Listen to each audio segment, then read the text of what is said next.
कैसे हो? आशा है आप लोग अच्छे होंगे। आज मैं आप लोगों के समक्ष बिहार इंटरमीडिएट बोर्ड 2023 में पूछे जाने वाले मोस्ट वीवीआई ऑब्जेक्टिव क्वेश्चन का सीरीज लेके आया हूँ। आप लोग इसे एग्ज़ाम में जाने से पहले ज़रूर पढ़ें। तो चलिए स्टार्ट करते हैं। पहला क्वेश्चन है, the power of a convex lens of focal length 20 centimetre is, यानी 20 सेंटीमीटर फोकस दूरी के उत्तल लेंस की क्षमता होगी। ऑप्शन दिया हुआ है आपको, -10 डायोप्टर, +10 डायोप्टर, -5 डायोप्टर और +5 डायोप्टर। आप लोग जानते हैं कि पावर ऑफ लेंस P बराबर होता है 1/f इन मीटर, और दूसरा होता है P बराबर 100/f फोकल लेंथ सेंटीमीटर में होना चाहिए। यहाँ दिया हुआ है 20 सेंटीमीटर, इसीलिए 100/20 कर देते हैं, तो ये हुआ 5। ये 5 डायोप्टर जो हुआ वो आपका उत्तर फोकल कॉन्वेक्स लेंस का पावर हो गया। और यहाँ पर हम लोग प्लस लिखते हैं इसलिए कि कॉन्वेक्स लेंस का फोकल लेंस पॉजिटिव होता है, इसीलिए इसका आंसर डी हुआ, +5 डायोप्टर। ठीक है, चलिए दूसरे क्वेश्चन की ओर। कहता है कि the total internal refraction of light is not possible when light is refracted from, यहाँ पर दिया हुआ ग्लास इनटू वाटर, दूसरा बी दिया हुआ वाटर इनटू ग्लास, सी दिया हुआ वाटर इनटू एयर और डी दिया हुआ ग्लास इनटू एयर। अब जानते हैं कि प्रकाश का पूर्ण परावर्तन तभी संभव है जब प्रकाश की किरणें सघन माध्यम से विरल माध्यम में प्रवेश करती है, लेकिन यहाँ पर दिया हुआ है कि परिवर्तन संभव नहीं है। कहने का मतलब कि जब रेयर से डेंसर मीडियम में जाएगा प्रकाश, तब ये पूर्ण आंतरिक परावर्तन नहीं होगा। इसलिए यहाँ पर ऑप्शन बी दिया हुआ है, जल से कांच में, यानी जल आपका रेयर मीडियम है और कांच वह डेंसर मीडियम है, इसीलिए पूर्ण आंतरिक परावर्तन संभव नहीं होगा, इसीलिए आंसर आपका बी।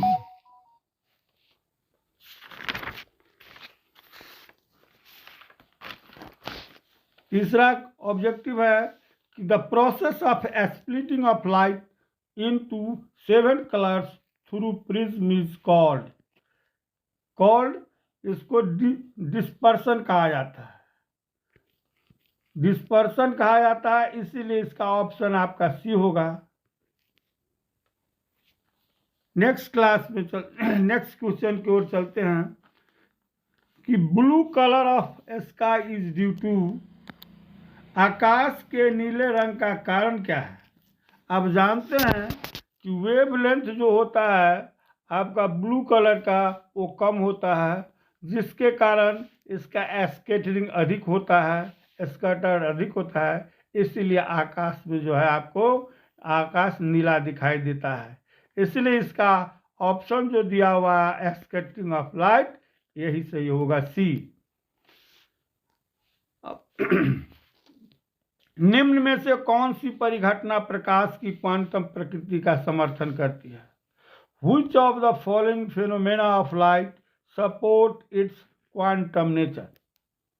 डिफ्रैक्शन, पोलराइजेशन, इंटरफेरेंस और फोटो इलेक्ट्रिक इफेक्ट। इसमें फोटो इलेक्ट्रिक इफेक्ट, प्रकाश विद्युत प्रभाव जो है, यही जो है इसका समर्थन करती है, इसीलिए ये डी आंसर होगा।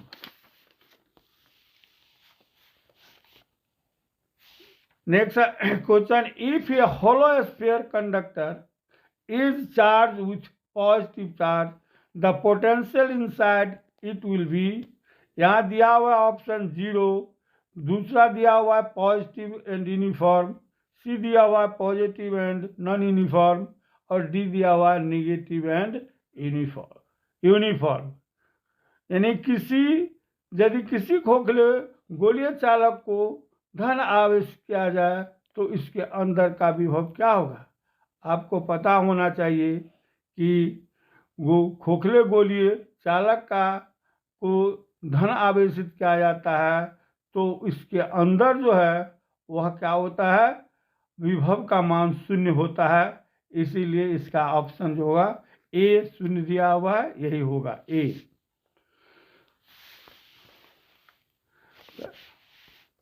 अगला question, the algebraic sum of electric current meeting at a point in open electric circuit will be. हम जानते हैं किरचॉफ्स का यह पहला नियम कहता है कि algebraic sum of electric current meeting at a point in open electric current will be 0 होता है। इसीलिए ऑप्शन ए होगा इसका। अगले क्वेश्चन, साइक्लोट्रॉन में किसी आवेशित कण का आवर्तकाल t तथा महत्तम चाल v हो तो, यानी if t is the time period and v is maximum speed of a charge particle in cyclotron, then क्या होगा? रिलेशन आप लोग जानते हैं, t is directly proportional to v होता है। इसीलिए इसका ऑप्शन ए होगा।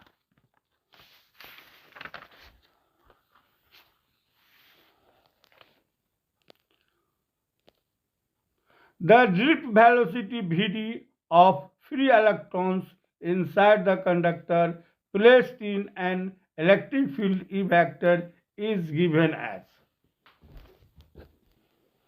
किसी चालक को E विद्युतीय क्षेत्र में आरोपित किया जाए तो मुक्त इलेक्ट्रॉन का अनुगमन वेग Vd का मान आप लोग जानते हैं होता है, Vd बराबर होता है ई वेक्टर ई बटा एम इंटू टाउ होता है। यानी इसका ऑप्शन जो होगा वो सी होगा।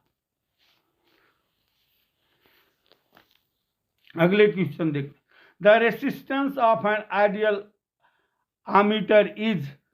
एक आदर्श आमीटर का प्रतिरोध होता है, दिया हुआ high resistance, low resistance, zero resistance, infinite resistance. तो जानते हैं कि resistance of an ideal ammeter का जो होता है वो जीरो रेसिस्टेंस होता है। इसीलिए इसका आंसर सी होगा। दूसरे क्वेश्चन की ओर चलते हैं, the angle between magnetic meridian and geographical meridian is called. आप लोग जानते हैं इज कॉल्ड डिक्लिनेशन होता है। चुंबकीय आम्योत्तर और भौगोलिक आम्योत्तर के बीच का जो कोण होता है उसको दिक्पात कहते हैं या डिक्लिनेशन कहते हैं। इसलिए इसका आंसर बी होगा। The resistance of a wire is R if the diameter of the wire is half by stretching its, then the resistance of the wire will becomes. एक तार का प्रतिरोध आर है, यदि इसे खींचकर व्यास आधा कर दिया जाए तो तार का प्रतिरोध होगा। आप जानते हैं फॉर्मूला होता है आर बराबर रो एल बाई ए होता है, और इसका व्यास को आधा कर दिया गया है तो स्वाभाविक है कि उसका जो होगा प्रतिरोध का मान क्या हो जाएगा? 4 गुना हो जाएगा। इसीलिए ऑप्शन आपका बी होगा। अगले क्वेश्चन को देखते हैं, the quantity which is same for each conductor for parallel grouping of condenser is. संधारित्रों के समानांतर संयोजन में जो राशि प्रत्येक संधारित्र के लिए समान रहती है वह है, दिया हुआ आपको चार्ज, एनर्जी, पोटेंशियल डिफरेंस और कैपेसिटी। तो सभी जानते हैं कि संधारित्रों के समानांतर संयोजन में जो है प्रत्येक संधारित्र के लिए जो है विभवांतर या पोटेंशियल डिफरेंस समान रहता है। इसीलिए इसका आंसर सी होगा। अगले क्वेश्चन को देखते हैं, इलेक्ट्रॉन का विशिष्ट आवेश होता है, इलेक्ट्रॉन का विशिष्ट आवेश होता है। The specific charge of electron is, दिया हुआ ऑप्शन 1.8 इंटू 10⁻⁻19 सी कूलम प्रति KG, 1.67 into 10⁻19 coulomb per KG, और सी दिया हुआ 1.8 इंटू 10⁻11 कूलम पर केजी, और डी दिया हुआ 6.67 गुना 10⁻11 कूलम पर केजी। इसका आंसर जो होगा वो सी होगा, 1.8 इंटू 10⁻11 कूलम पर केजी होगा, इसलिए इसका आंसर सी होगा। The step up transformer, the number of turns in primary and secondary coils are N1 and N2 respectively. तब क्या होगा देन, किसी ऊंचाई ट्रांसफार्मर के प्राथमिक तथा द्वितीयक कुंडली में लपेटों की संख्या क्रमशः N1 तथा N2 हो, तब क्या होगा? तब होगा यहाँ ऑप्शन ए दिया हुआ है कि N1 is greater than N2, B दिया हुआ N2 is greater than N1, सी दिया हुआ N1 is equal to N2, और डी दिया हुआ N1 बराबर 1/N2। तो जानबे करते हैं कि सेकेंडरी कॉइल जो होता है वो N2 जो है ग्रेटर देन N1 होना चाहिए, इसीलिए ऑप्शन आपका बी जो है वो सही है। अगला क्वेश्चन की ओर चलते हैं। The total electric flux coming out from a stationary unit positive charge in air is, वायु में स्थित इकाई धन आवेश से निकलने वाली संपूर्ण विद्युत फ्लक्स का मान आप लोग जानते हैं इप्सिलॉन नॉट इनवर्स 1 होता है, इसीलिए इसका आंसर बी होगा। अगला question, 64 identical drops each of capacity 5 microfarad combines to form a big drop. What is the capacity of the big drop? 64 समरूप बूंदें जिनमें प्रत्येक की धारिता 5 माइक्रोफेराड है मिलकर एक बड़ा बूंद बनाते हैं, तो बड़े बूंद की धारिता क्या होगी? इसके लिए ट्रिक है कि 64 को हम लोग 64 का हम लोग घनमूल निकालते हैं तो कितना होता है? 4 होता है, और यहाँ 5 माइक्रोफेराड प्रत्येक की धारिता दिया हुआ, इसीलिए हम 5 से गुना कर देते हैं 5 माइक्रोफेराड से, तो इसका आंसर हो जाता है 20 माइक्रोफेराड। यदि मान लीजिए कि 27 समरूप बूंदें जिनमें प्रत्येक की धारिता 5 माइक्रोफेराड है मिलकर एक बड़ा बूंद बनाते हैं, बड़े बूंद की धारिता क्या होगी? तो हम लोग क्या करेंगे, 27 का घनमूल निकालते हैं तो 3 होता है, और 5 माइक्रोफेराड से गुना कर देते हैं तो इसका होगा 15 माइक्रोफेराड जो हो जाएगा बड़े बूंद की धारिता। चलिए अगले क्वेश्चन की ओर चलते हैं। कहते 3 capacitors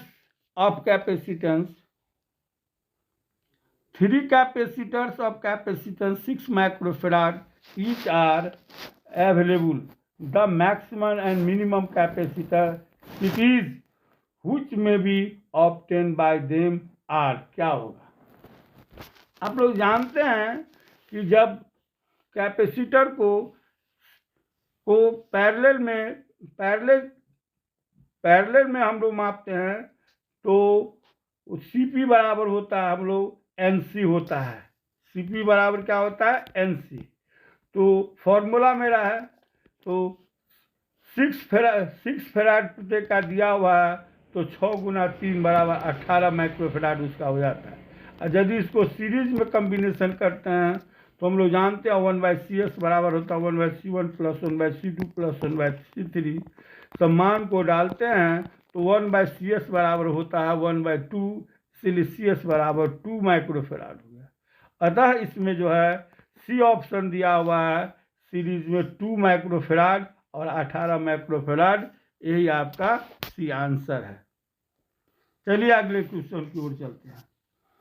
Which of the following rays is not reflected by magnetic field? पहला दिया हुआ A alpha rays, beta rays, gamma rays और पॉजिटिव रेज। तो निम्न में से कौन सी किरणें चुंबकीय क्षेत्र के द्वारा विक्षेपित नहीं होता है? तो आप जानते हैं कि अल्फा किरणें जो है वह धनावेशित है, इसीलिए डेविएट होता है। बीटा जो है वो ऋणात्मक होता है, इसीलिए डेविएट होता है। और धन किरणें भी डेविएट होता है, लेकिन गामा किरणें जो है वो डेविएट नहीं होता है। इसीलिए इसका ऑप्शन क्या होगा? सी होगा।